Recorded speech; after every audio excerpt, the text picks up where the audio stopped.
Hi, everyone. Well, my guest today is a film director, an author, a coach, and an instructor as well. Coming from Shanghai, ladies and gentlemen, Peter Marshall. Welcome to the show, Peter.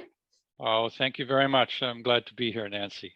Oh, this is great. I was just reading over your bio you sent me, and I'm looking and I'm thinking, wait a minute now. You work with people like Peter O'Toole, Kevin Spacey, the list goes on, Michelle Pfeiffer. How did you go from that to working in Shanghai?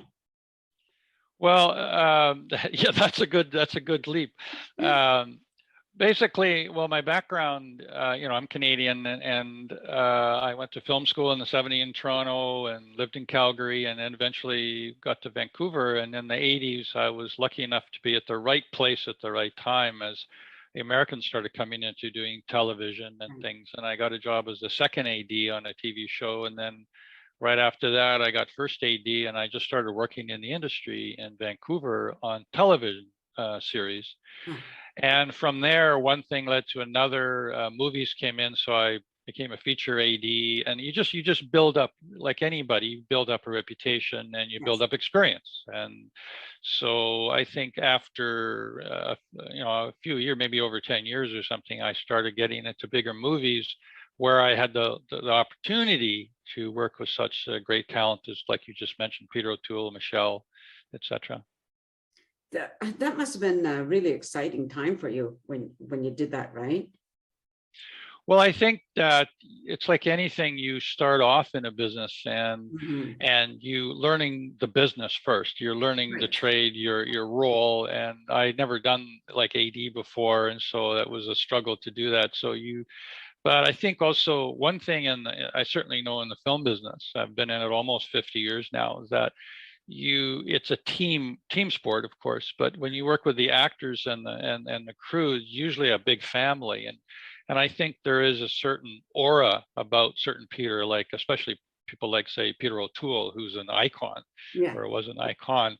And the rest of the people, I was the first AD, they're the actors. The first AD is a very, very big important role in the especially the Western film industry. So it's always this relationship, and I think that you work 3 months with the actors, and you sort of forget all that kind of stuff, and they're there, but they also appreciate the safe zone. One thing they appreciate the safe zone as a set, because they go outside and you got the paparazzi and you got the public, but they come onto a film set and they can sit and have coffee with the grips and stuff like that, because we're all one family at that point. For sure, yeah. Okay, well, let's go back a little bit then, because you were talking about some of the TV, the series that you were part of, right? As a director? Was it always as a director? No, I was, you build in the industry. How I started is, maybe just take it back one step. So I got out of film school, 1973.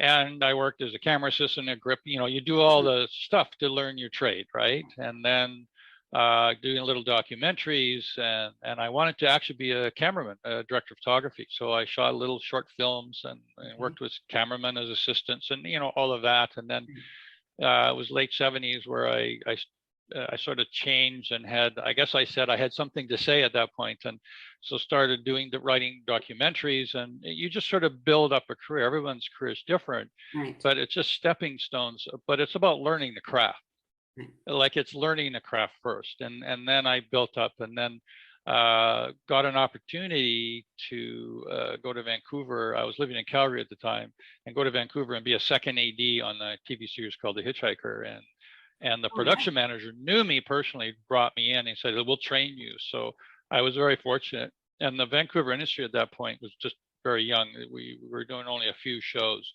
And at that point, but now the international ones are coming in. So I literally got trained on the sets, work training.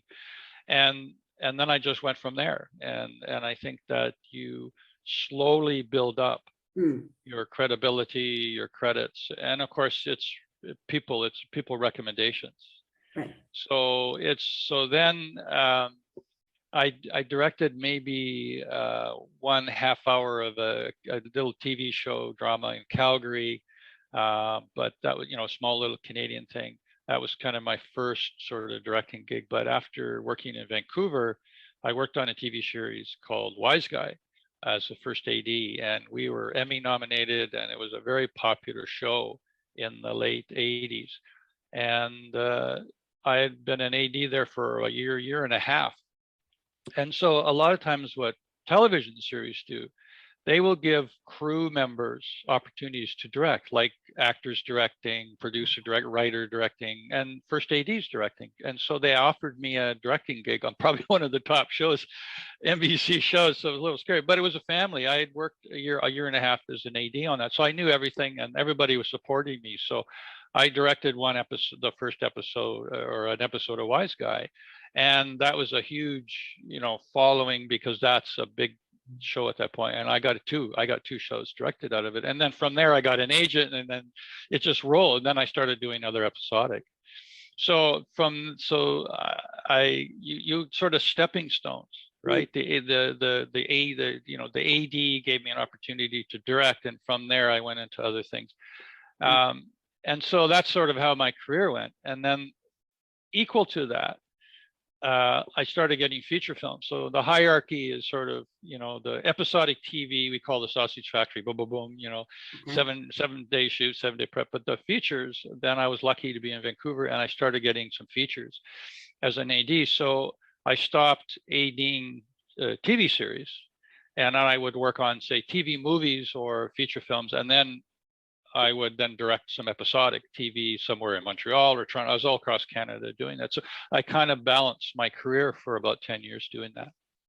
Wow. I mean, I find it so fascinating, So now, I mean, I know you're doing a lot of different things, but as your bio suggests, like author and coach. Let's talk about authors. So you have, is it 2 books? Making the Magic Happen? That's one of them, right? That's correct, yes. And the art and craft of film directing, of film directing. Yeah, that's one book. That's the 2 titles. That's the one book. Oh, yeah. oh, I see. Yeah, okay. Yeah, that's the subject. Well, I've actually got, it was actually, it was a funny thing, because the publisher actually gave me a call. This was 2016, I think. I was in Shanghai at the time.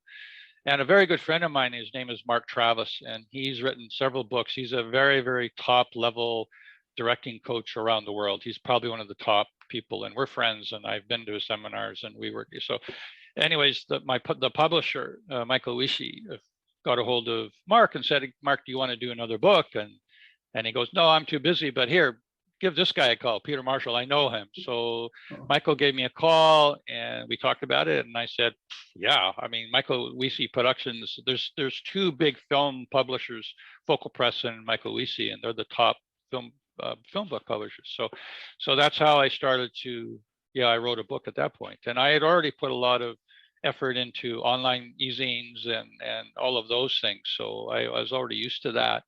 And so that came out 2017. And it's just this year been published in Chinese. So it's out now in Chinese. So Nice. That's a big, And I actually wrote another book. It's about film scheduling for China specifically. Okay. And so it's just been translated. It was just finished translating a few months ago. So I'm hoping that book will be out in China by the end of the year. Right. So that'll give me 2 published books.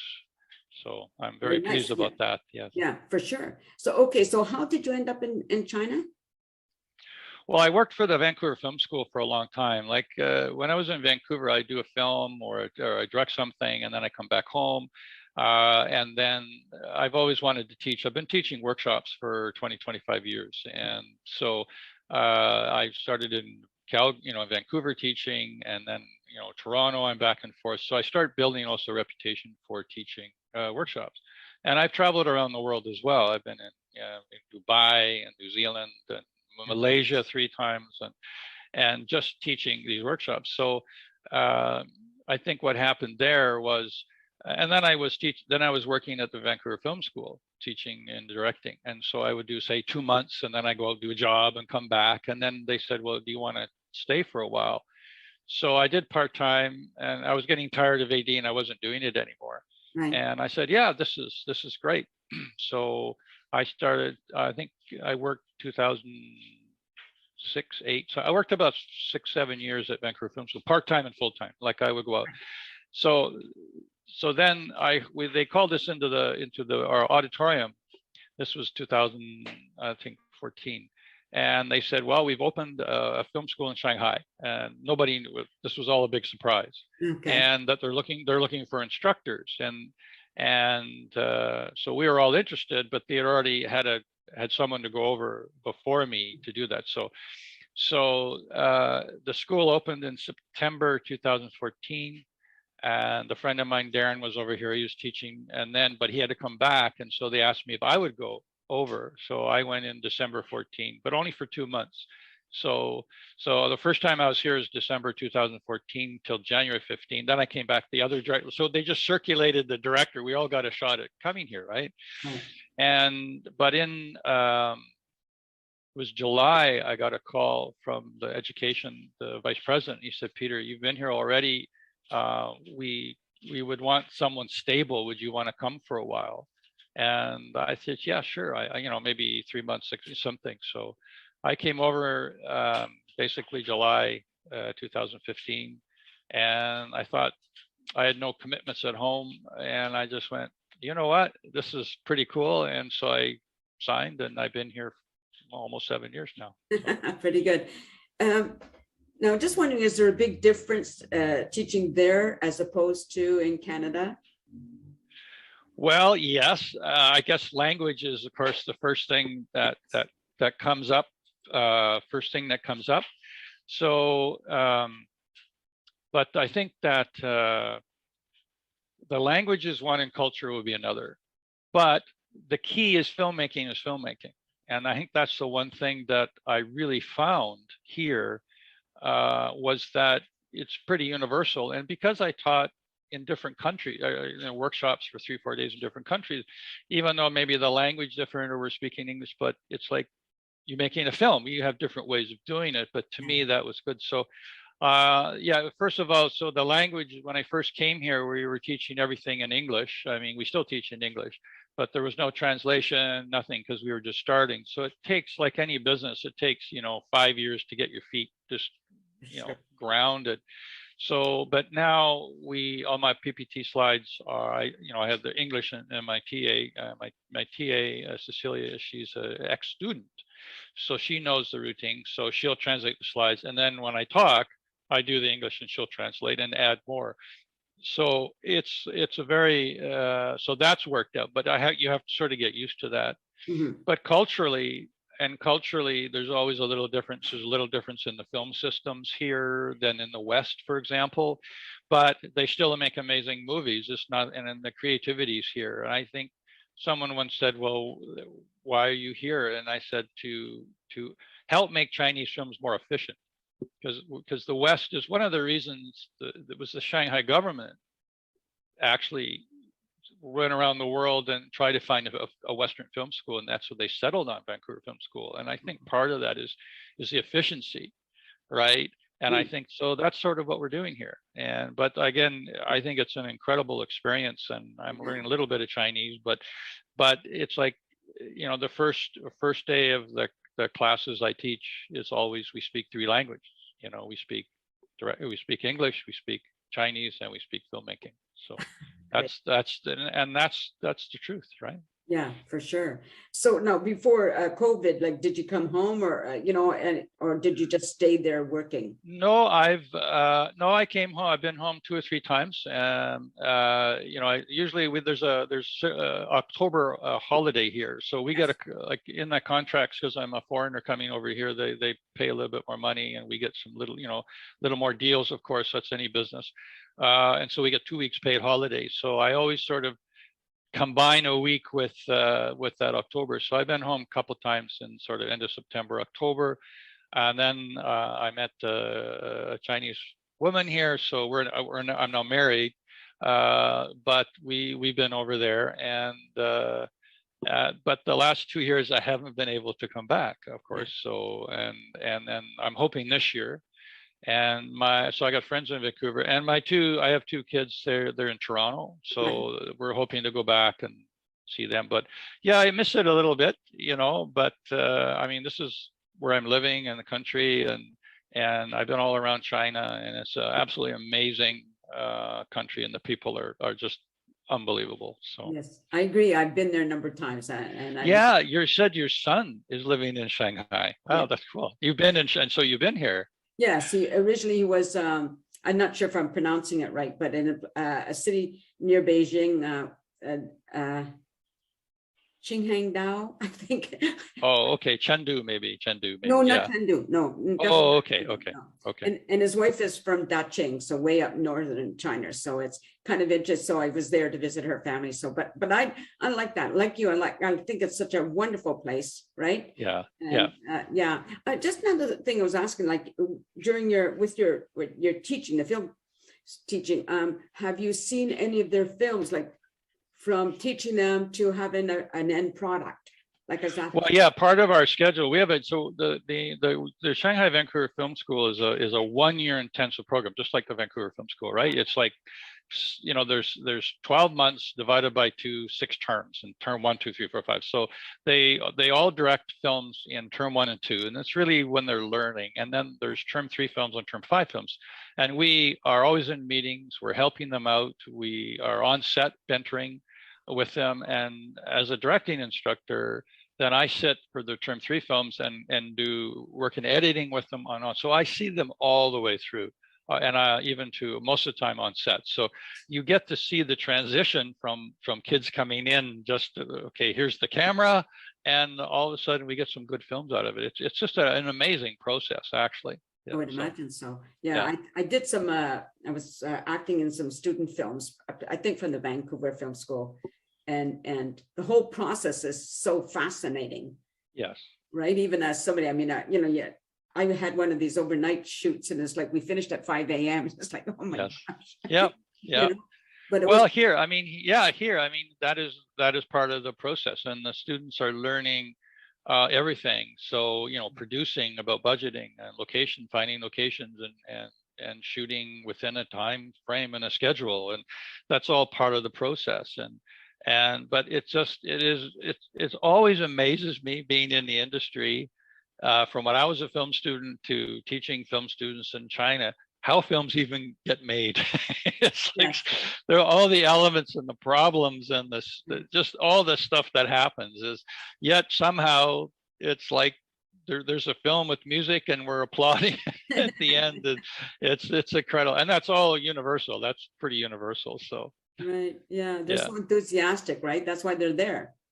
Well, yeah. I mean, and the students are there, and I think that because I've been here 7 years now, and a lot of the students that I've taught, I've seen their films, and some are out making their own feature films. Other ones are working on big crews now on the big Chinese movies, and I think as a Lao Shi, Lao Shi is a teacher in Chinese, so as a Lao Shi, you sort of like to see that, because you say, well, that person, oh, I didn't think they'd ever make it. Now they're doing this, or yeah, I always thought they would, right? So you get to see them.